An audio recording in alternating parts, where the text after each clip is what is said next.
Good evening, parents. My name is Sandy Gardner, and I just wanted to welcome you to AP Psychology. So I'll be going over class expectations, things about content, the exam, and so forth, so you get a little bit of a sense of what we're doing this year. So just a little bit about myself. That's my family. I have two kids, so I know what you guys are going through at home with virtual. I have a high schooler. Her name's Olivia. She's a freshman, and I have a sixth grader. So two kids that have gone transitioned to a different school, and we know the pain out there. This is my 23rd year of teaching. I've taught in middle school, high school, and also elementary. I'm originally from New Hampshire. My husband is from Pennsylvania, and I grew up doing lots of different things. I was a student body president. I did a lot of sports, dance, soccer, softball, some soccer. Did a ton of charity work. That's what I love to do. And worked really hard for my grades and so forth. But always wanted to be a teacher. My other passion was space, which I don't teach anything about space, so why that would be it, I have no idea, but I wanted to be a shuttle pilot at one point. But I love teaching. I've done it for so long and lived in so many different places and had amazing experiences, and my family and I do a lot of that as well. We have a lot of fun together, and family is very important to me. Okay, so what is AP Psychology? So AP Psychology introduces students to how human beings think and behave. And throughout the year, we're going to be looking at a lot of research methods, ethical considerations, the scientific method, a lot of really interesting topics, which I'll go through in just a few minutes. And that is all really relevant to them because it's all things that can explain their own behavior and those around them. And it is a high-paced course, but it's super interesting for kids and they really love it. So how is it different than regular psychology? Well, we are an advanced placement course. So this is an internationally developed program through the College Board. And as a student, it benefits them to take the exam, although they're not required to. It is a college level class. And so if your student at home is struggling with keeping up with readings and so forth, they need to know that it is that way. We have that exam in May, and we assume everyone is taking it, so the pacing is the same for everyone, but they're basically taking a Psych 101 class in college. If you would like some more information about College Board, if this is the first AP class that your student has taken, the collegeboard.org/AP is where you would learn more about it and about the exam. You'll be creating an account, or at least your student will be creating an account on College Board if they have not already. They only have to do it once ever, and then they go in and they join classes and so forth, which we're working on now. I'll go over in a minute. But that's where you would find information about the exam and the course itself. So the content we go over this year, in purple is the topics that we'll cover for semester 1, and then in blue is semester 2. So we have just finished history of psychology and then research and research studies. So it's a lot of review from science. And then we're moving into the brain and neuroscience. We just started a zombie apocalypse simulation, and the students are going to be advising the president on, I know oddly enough, I always do the zombie plague, and here we are with Corona. But Corona's over, and they're now in the zombie plague, and they have to advise the president on what is going on with zombies in terms of biological behavior and explanations for that, and then they're going to create a cure, which they will be able to do when they get through this chapter.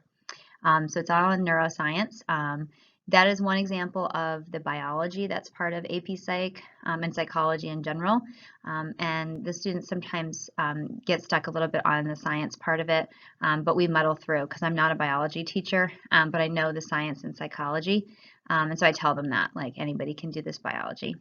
We then do sensation and perception, then sleep, dreams, meditation, and psychoactive drugs. And then we do learning, so all your classical conditioning type things. And observable learning, and memory, and then we end the semester with thinking, language, and intelligence. And then starting in second semester, we do motivation and emotion development, which is where we do our child development, We do have a field trip that goes along with that if we're still allowed to go to Educare. The students will finish their development unit and then go employ and look and test out all their knowledge on child development with all the little ones. And that was really fun. We've had a great time doing that with Educare. And then personality, social psychology, which we do attitudes, prejudice, conformity, obedience. And then stress, health, and coping. Kids really like that stress unit. Teaches them about why they do get stressed out and anxiety. And then we end with clinical psychology, so psychological disorders and therapies for that. So in terms of the AP exam format, just so you know, there's 100 questions that students will do on the AP exam in 70 minutes. So we train them to do a certain amount of questions, multiple choice questions throughout the year, so they get that pacing down. And then they'll have 2 FRQ written assessments, and those are 50 minutes. So we time out about 20 to 25 minutes. We try to get those done during the year as well. And the FRQs are just a scenario that they're given, and then they have to apply different vocabulary from different chapters and be able to apply it correctly. So we do a lot of writing and practice with that, and the students really understand what they're doing and are clear before they take the exam. Students have joined our AP classroom. That's an assignment I gave them on Canvas. They have a joining code to join my specific class, and they're all slated to take the test. It's just a default for them. And then they'll need to know in a few weeks if they're actually going to take the test, and then I'll go in and change it to no if they decide not to take it. Counseling myself will be sending out information about how to sign up for the test itself. Just joining the classroom does not sign you up completely, and then the payment that you'll need to give for that. So that's going to be coming up in the next few weeks, just so you know. On the AP score, you can see there whatever score they get, what kind of college credit they could possibly get and grade for the class. And that's all on College Board if you have questions on that, but that's the grade equivalency that they have for the different scores that you can get. Okay, just for AP Psychology, just for my class, the cheat sheet, each of the students should have gotten a spiral notebook. I don't really like them taking notes on laptops. They have reading quizzes, they have open note reading quizzes, and so they're allowed to use written notes, and a lot of studies have shown that written notes actually process information better, but they should have some kind of notebook that they will keep for the entire year so they have their information for that May test. Students will receive a calendar. They've gotten their second calendar now, one for September, on reading assignments and tests, so they can keep up with that. It's also all on Canvas. And the chapters in the book are typically 35 to 50 pages, but we only assign them a section a night, sometimes homework. So a lot of times section 1 and 2 of the chapter is done within a week. And actually on Canvas, we give them a lot of time. That's a lot of time their virtual work is to read. So there's no reason why they shouldn't be reading that because we do give them quite a bit of time for that. It is a challenging introductory college textbook. So just so you know, it is a college level book and class. And so I think it really gives them an opportunity to see what their reading skills are like with that book. But just so you know, that's the case. In general, the pace of the class is to cover every 3 or 4 class periods we have a test, so it moves quite quickly. And right now we only have 60 multiple choice on a test, but we will progress to 100. We're trying to use the in-class time to do a 45-minute test and then 45 minutes of instruction, so that because they don't see us very often, we don't want it to just the whole test to take up that in-class person day. We're also going to be adding an FRQ.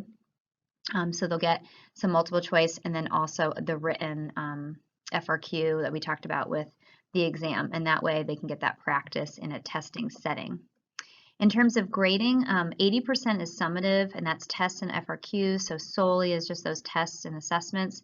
And then 20% is reading quizzes, virtual assignments they do, activities we do in class, and any projects. And as you've probably heard from a lot of the other teachers, it's a cumulative grade this time. We do not have quarter grades. You will get a grade that's a progress report, but all the points go all the way from August to December. So anything that they get throughout the year can really generate some progression, and you're not going to have just a stoppage point after that quarter 1 grade to just all those points go away. So it really gives an opportunity for kids to do better and to get better as the semester progresses. Okay, so all the work that your student has is located on Canvas. In-person work, what we usually do is notes, activities, videos, and such like that. Virtual work, or the in-class person work that you'll see on there is if you are absent or quarantined, the students can find exactly what we do, and those are notes, activities, and videos that we might watch. There's handouts. Sometimes I'll put an assignment there that we have been doing and input it into Canvas for that day. And so students have been really did fine. I had one student out for a couple of weeks, and they were able to go in and do their work and step right into a test.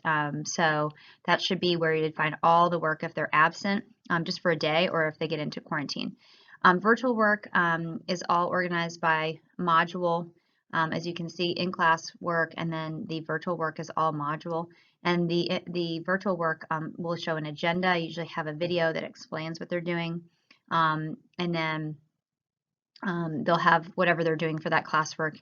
And then they'll have a submission alert. So it'll show them where they needed to submit something. Okay, in terms of COVID, what we're doing in the classroom while they're here, obviously if they're virtual only, because you virtual only parents are getting the same video as my in-person, obviously that's not the case for you, but if you do have a hybrid student, our desks are 6 feet apart. I'm going to turn my computer so you can see what that looks like. They're in rows, which I don't really like, but they're 6 feet apart, and they're 6 feet from me. If we do any partner work, which we have been, partner and group work, we do that via Docs and Google Docs, and 6 feet apart. So there's no big paperwork or anything like that, but we are doing groups and are trying to have the kids work with each other because that's what they want to come to school to do.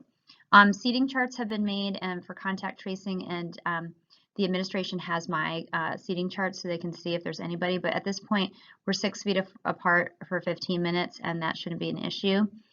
We do wipe the computers and the desk down every period and there's always hand sanitizer available in the classroom for them to use. And any materials that I hand out, I wash my hands and pass those out to students, but they are not passing anything out to each other. Oh, and this is what I normally look like to them. This is my shield. And I usually wear my shield to teach. I don't wear a mask with it so they can actually see my face and see what I'm talking about. And then when I don't have my shield on, I have my mask on at all times. Okay, so in-class days usually look like this. We have a reading quiz for the section due that day, a new lesson, activities, as much engagement. I do lecture because they need and discuss and kind of talk about stuff and gauge what they know. So there's some of that as well, but I try to do activities while we're here and practice. And unit tests are always given in class and they're noted on the class calendar. Virtual days, if we have anything that we don't finish, especially for lecture and so forth, I upload a lecture, like a little small PowerPoint like this, and have myself on like this, where I talk to them and go through the lesson. I even do like I'll wait sometimes and do a little review and then show them the answer. So anything that we don't do in class, I'll have that also for virtual. And then a lot of times, like I said, they're doing a reading assignment and taking notes. Taking notes is extremely important. First of all, those reading quizzes that they get the next day that they come in will be open notes so they can use that. But also, if they're taking notes and then I'm going over stuff, they're hearing the information more and more. And research shows that memory, for things to get into long-term memory, the way memory works is you have to see it multiple times over a certain period of time, not in a short period of time. And so I keep telling them that. And so make sure that they have notes and they're taking notes at home. Okay, and lastly for class culture and relationships, I'm really into this and making sure that our relationships and respect in the classroom are really held to a certain standard. And so first of all, it's a highly academic environment, but very supportive. I'm here for the kids, and if they're having difficulty as the class goes on, some of those chapters get pretty daunting. I'm always here to help them and to get through the class and to make sure they enjoy it. We also talk about different topics that some might be touchy in nature, and so I always tell them kids are always right to pass if they don't want to discuss something, but also they need to show respect to others if they do share. something personal, that they're very listening and supportive of them. In addition, I will not tolerate any acts of microaggressions in relation to race, religion, gender, or life choices. We're very I always tell the kids they need to be aware of their own lenses and prejudices and how they can affect others. And we want to have those meaningful and collaborative connections in class, and it be a positive experience for everyone. So that's me. If you have any questions, here's my contact information. Again, that's my family. I totally understand all of the ups and downs this year might bring, but I know that we're going to do it successfully and we're going to do it together. Have a great day and nice to meet everyone.